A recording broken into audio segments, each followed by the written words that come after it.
Welcome to Hannah's Heart. So Hannah, she's just one of the women who did struggle with infertility in the Bible. No matter who we are, we can be inspired by the fact that Hannah took her pain to God, and God heard her and was with her. So when she was praying at the temple, she had been weeping and not eating, and her lips were moving, but her eyes were closed, and the priest was like, "Hey, why are you drunk at the temple?" It can become an obsession when you want a child so deeply. And desiring that baby and to be a mama. Every holiday, every Mother's Day. This is not a show that's going to promise you a certain outcome, but this is a show that says, however God answers your cry, we know that He's enough.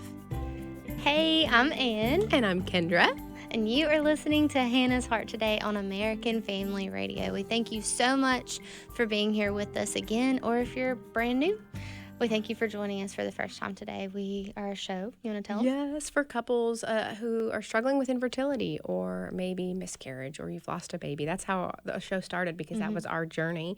But we have gone on to talk about fostering, adoption, fertility treatments, even singleness. Just when you had a picture of what you thought your dream was going to look like and it ends up looking differently, right? And you have to give that over to God. Yeah. That's what this show talks about. Yeah. And we hope that we can just walk alongside you as you do have to grieve what your life looked like, or celebrate what your life looks like now.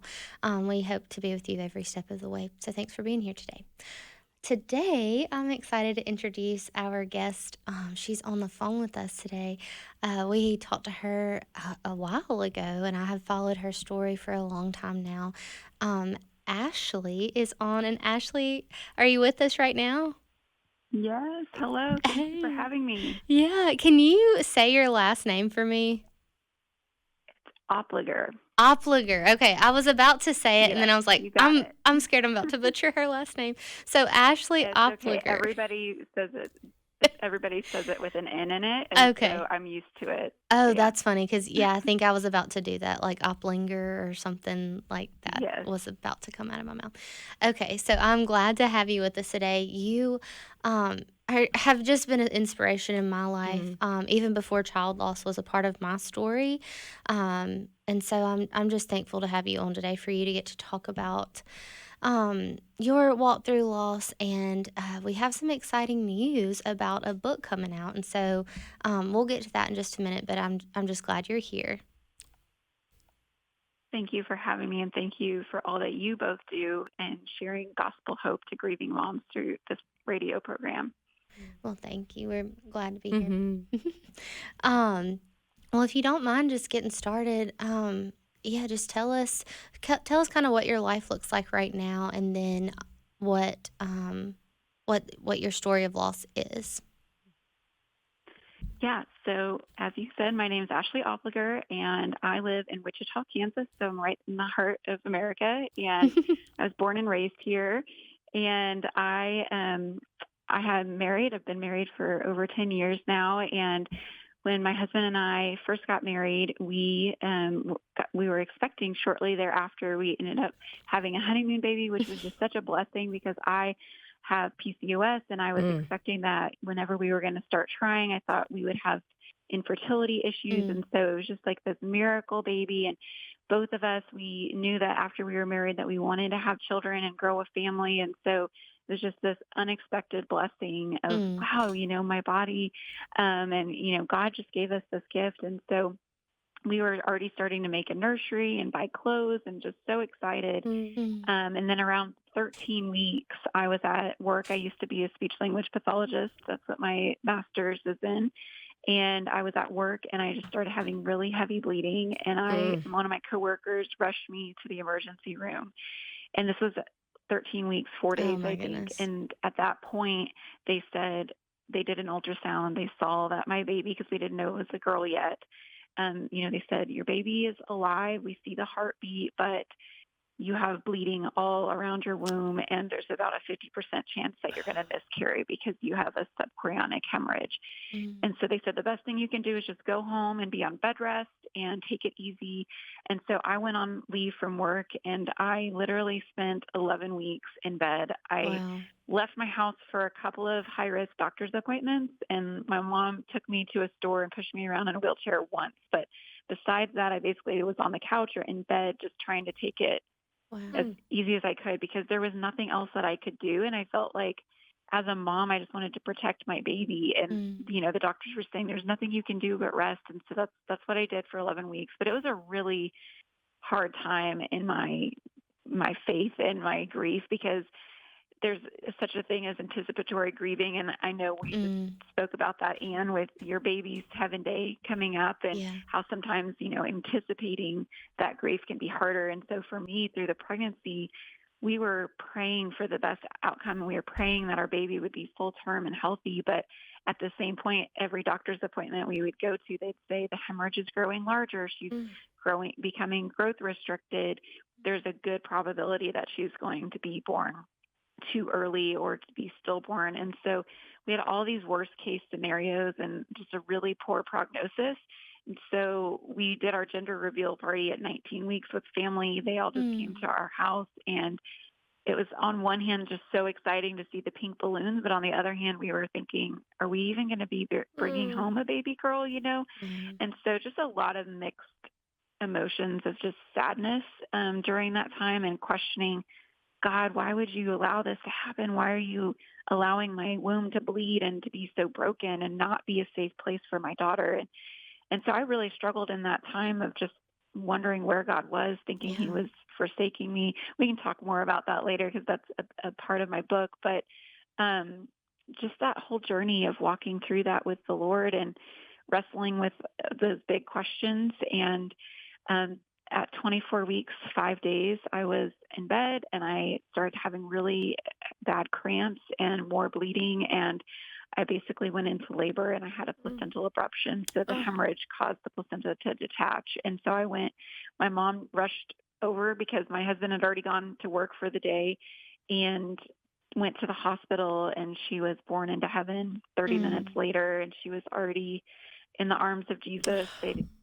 She wasn't breathing. And so just even though we knew that that was an outcome, it was just absolute shock Mm. and Yeah. trauma and grief and just like you're in this moment and you're like, I can't believe that there's a silence Mm. in the delivery room. And Mm. this is my first experience with having a baby. And here we are holding a lifeless baby and our little girl. And so it was just so heartbreaking. But in the midst of just crushing grief, my mom pulled out this little mint green cradle that she had Mm. made. And it's such a God story because she had intended to make a blanket. And a couple weeks before, when the doctors were saying there's a good chance that she's not going to be born alive or she's going to be born very small. And so my mom started to make this tiny little blanket. And when she made the blanket, she thought, well, how would I swaddle such a tiny baby in the second Mm. trimester in a blanket? And then God basically just gave her this idea in her living room to turn it into a cradle to knit the sides of the blanket up. And so she Oh. packed this in her That's so hospital sweet. bag and she prayed. She was praying that we would not need it. She didn't even tell me about it because Mm. we were praying that she would be full term. And once we had her in our arms, they had her in the big traditional hospital blanket. And so she was just swallowed up and we couldn't really see her or feel her weight. And so once my mom placed her in the cradle, it just changed everything for us. We could see her, we could hold her, we could kiss her. Both of our families came up and we were able to pass her around and everybody got to hold and love on her. We had her for Mm. 24 hours. And as interesting as this is to say, because it was just a little cradle made out of yarn, it just provided so much comfort Mm. in Wow. that moment that it really did change the rest of my life. Wow. And I mean, when I was reading, and I knew your story just through your social media accounts, of your mom making that cradle, but yeah, to think that the Lord used something as simple as some yarn, to mean so much to you. And yeah, my baby was a little older. He was right at 27 weeks. Um, but yeah, everything's so big for them. Everything, the diapers, Hmm. the blankets, everything. And so yeah, to have something small enough, yeah, to fill their weight, is just a blessing because And yeah, that's dignifying. yes, it Mhm. shows like, oh my goodness, that they have something made for you, So that is, I mean, that's just precious, and I love. And from there, tell us. I mean, y'all have a ministry now that provides those all over the United States, Okay. right? Yeah, so we started at our local hospital in Wichita, Kansas, and shortly thereafter, some of the nurses went to my mom because my mom was a postpartum nurse at the time. Oh. And they said, we've never seen anything like this cradle. We are putting these little babies in washcloths and in medical Mm-hmm. basins, Wow. and this is not dignifying or sacred for these lives. And they Mm-hmm. said, can you make some more? So my mom started making more for the hospital. But then as time went on, it was hard for her to kind of keep up with what was needed at our Oh local hospital. And we man. wanted to expand to another hospital in our town. And so a news station approached us and said, hey, we'll do a story and maybe you can get some more local volunteers Mm. and have enough people making them for both hospitals in Wichita. And at the time, I thought, wow, that would be amazing. And I had no idea what God was about to do, but I did a news story with our local TV station, and that story ended up airing nationwide on all these different Wow. places across the country. And then Buzz 360 Yahoo picked it up and it went viral. And all of a sudden, we had hospitals all across the country saying, we need this. We don't have Mm. anything to hold these babies that are so tiny. And so I shortly thereafter, within months, I left my job as a speech pathologist Mm. and went into ministry full time. We started the entire ministry in her empty nursery. Oh my So Oh I goodness. would just Lord. Ugh. spend my days in this little nursery, and Wow. we were starting to ship cradles to, a couple hospitals here, a couple hospitals there. This month we are celebrating 10 years as a nonprofit, and we are Wow. now in over 1,600 hospitals in all 50 states. Oh my goodness. Wow. And so Bridget's name is everywhere. Mm. Yeah, it's so amazing. I never could have imagined what God had planned from the beginning with this little Wow. cradle that my mom had made. And from that news story and just all the different things that he has done, we now have a Mm. headquarters where we host grieving moms and couples for support groups. We have staff now. The Lord just built this ministry and kept the foundation at the core, sharing the hope of the gospel, because the cradle is such a comfort in the moment, as I mentioned to you in my own story. But what I realized when I got home was the hope of the gospel is the only hope that I really have. My hope's not Mm. in the cradle. Mm. That Right. provided a temporary comfort. But Jesus, and having faith that we're going to see our babies again and we're going to Mm. be with them for eternity, that is an eternal hope and comfort. And That's so right. I had this moment. I was just laying on the floor in her empty nursery and I was crying out to God. I was in the fetal position on the floor, just weeping. I still had my hospital band on my left arm. And I just thought, God, if I'm going to believe that she's there with you in heaven and I'm getting that truth from the word and from the Bible, then I want to believe everything that's in there. And I Mm. did before. I was walking with Jesus before this, but as you may know, like when you go through a really hard trial or loss, such as losing a baby, it really forces you to decide, do I really believe this? And is my faith real? Do I really believe in heaven? Do I really believe Jesus is who he said he is? And for me, that answer was yes, I do. And I'm all in. And so that moment on the floor was kind of, in my mind, the birth of the ministry, because I said, Wow. okay, God, I'll do whatever you want me to do, because I'm so grateful for what you did for me, that I have the hope of my own salvation and the salvation of my daughter, that I'm going to spend forever with her. Mm. And that was really how it all started. Wow. Do you mind telling us, you talked in your book that I think it was either the first or second night after Bridget was born, um, that you were laying in your hospital bed. Mm. Do you mind telling us about that? Yeah, so I think what you're referencing is the week before she was born, I was hospitalized Yes. because Okay. of I'm increased sorry. bleeding. Yes, Yes. no, it's okay. So it was before she was born, and that was when the doctors were really saying, we think she's not going to, your Mm. body's not going to be able to stay pregnant much longer, because I was passing clots and it was Mm. just a very dire situation. And that's actually what spurred my mom to make the cradle. Mm. Mm. And Mm. so I was in this hospital bed and we had the monitors on and I could hear her heartbeat and just like sounded like little galloping horses. Mm. But I was in so much pain because I was bleeding and I was cramping and I was laying in bed and I was looking up at the ceiling And I feel like I was seeing visions of the crucifixion. Not like I was actually there, but it was like the image of like what it would be like if I was there. And there was something about myself being in physical pain and bleeding and like just questioning like what's going to happen. Like, is she going to be born right now? Is she going to be alive? All of these just sad thoughts running through my mind, and then looking at the ceiling and just picturing Jesus dying for me. And it just was this really intense feeling of, this is a suffering Savior that sees me in my pain and has himself been through excruciating pain. And I can't even compare my suffering to his. I mean, he voluntarily went to the cross and was tortured and mocked and spit at and tortured on there and did this for me. And so I think for me, it just really portrayed how much he loved me and how much, what sacrifice he made. And being in pain myself, like, helped me identify with that and just appreciate him all the more. And so I say in my book, you know, the cross was this object of torture for him, but really it was just also a display of his magnificent love.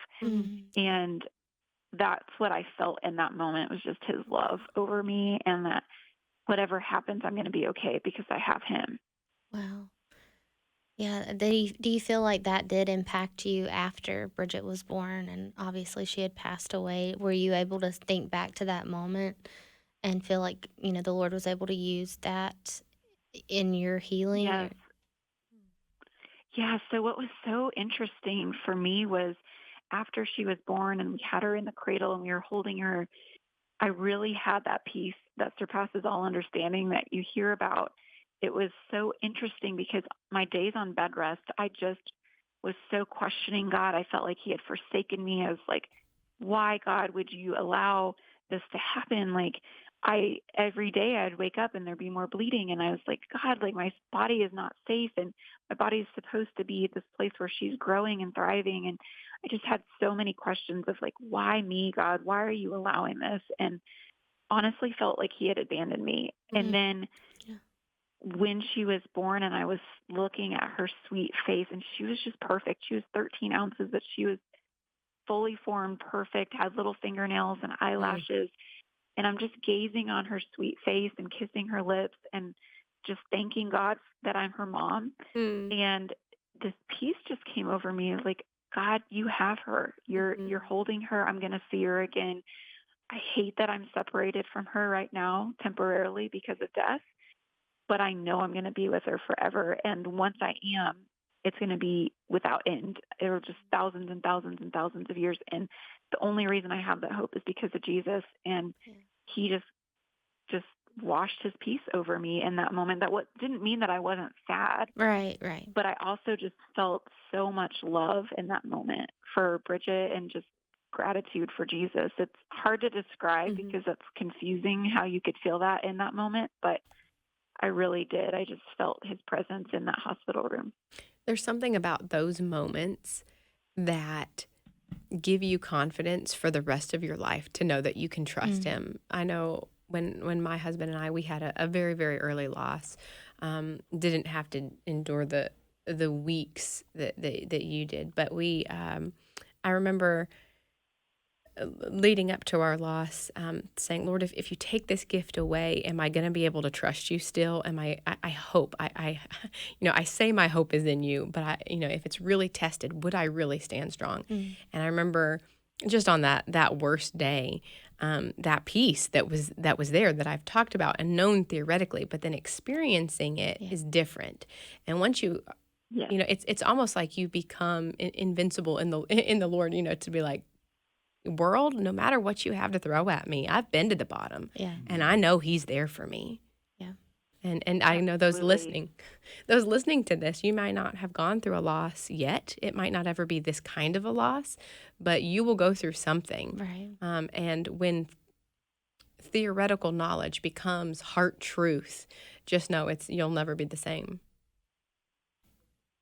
It's the even if kind of faith. And Bridget's loss was not my first or my last loss or grief or trial in my life. I've been through so many different things. I've been through relational betrayals, and my most recent major trial was last year. My dad was killed by a drunk driver. And in that moment, it was like, you know what, Satan? There's not going to be something that you can throw at me that will break my faith. Wow. Might break me. It might make me so sad to my core, which I am still over the loss of my dad.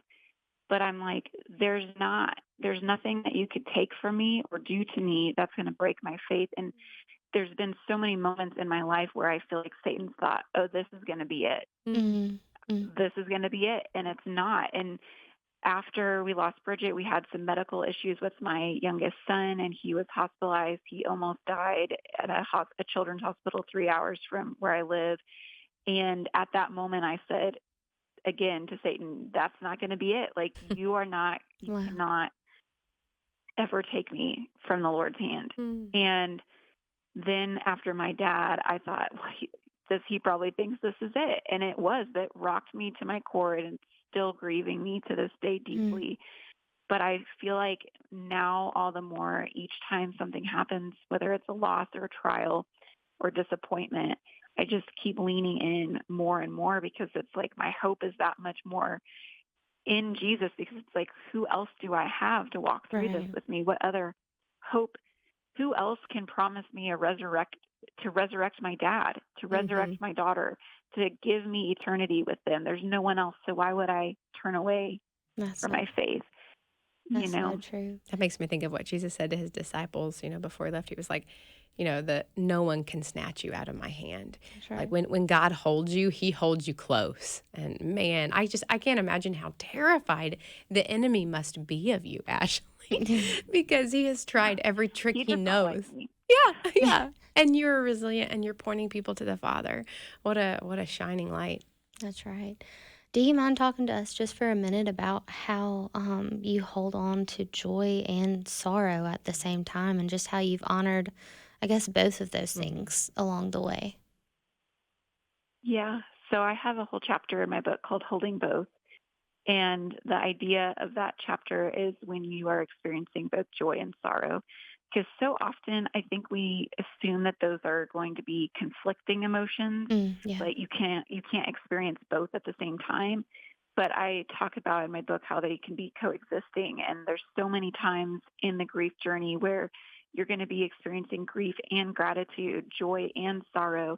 And it's both at the same time. And my counselor gave me that term, holding both, because there was a point in time where I was saying, I'm feeling this, but this. And she said, it's not a but, it's an and. And you have to learn how to hold both of those, that this can be true and this can be true. One doesn't negate the other. Wow. And so just to give you some practical examples of holding both that I've experienced myself and that I've walked other grieving moms through is, you might have living children in your home, but you lose baby. And so the world says, well, you should just be grateful for the living children you have. Well, no, you can be grateful for the living children you have and grieve the baby that you lost. The having living children doesn't negate the grief that you're going to feel for losing a baby. Wow.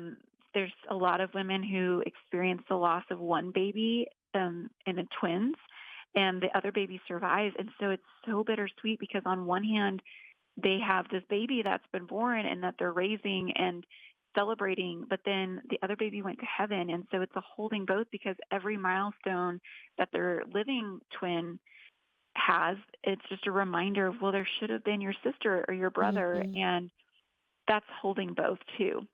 And so I walk through different examples in my own grieving journey, but I think the idea is to not think of it as a but an and, that both can be true, and I can have both of these emotions, and the Lord's going to sit with me in both of those. Yeah. Wow. There's been times that I have almost felt guilty when you feel happy, but then it's a weird thing, because I remember sitting in my bedroom after John Micah died, and I saw our family pictures, and I was smiling. And I remember just looking at myself in that picture thinking, I will never look that way again. Like, that girl is gone. And it's a weird feeling when you get back to the point of like, okay, well, hold on, we're still doing life. Okay, we've now had another baby. Okay, like, and you want to celebrate, but then the whole time you're celebrating, there should be a little blonde-headed baby running around, and so, yeah, it's a very weird things, but we know that God does always meet us where we're at. He's there to cry, and He's also there to celebrate when we need to do both. Well, I need your book. Ashely, where can we find it? It is sold everywhere that books are sold. So you can find it on Amazon, Barnes & Noble, Christian Book, anywhere you buy books. And the title? It's called Cradled in Hope, Trusting Jesus to Heal Your Heart as He Holds Your Baby in Heaven. That's awesome. I'm tearing up just with the title. Well, you guys, this is just episode 1. Ashely's going to join us for another episode, so be on the lookout for when that one comes out. And thank you guys for joining us on Hannah's Heart. We'll see you back next week.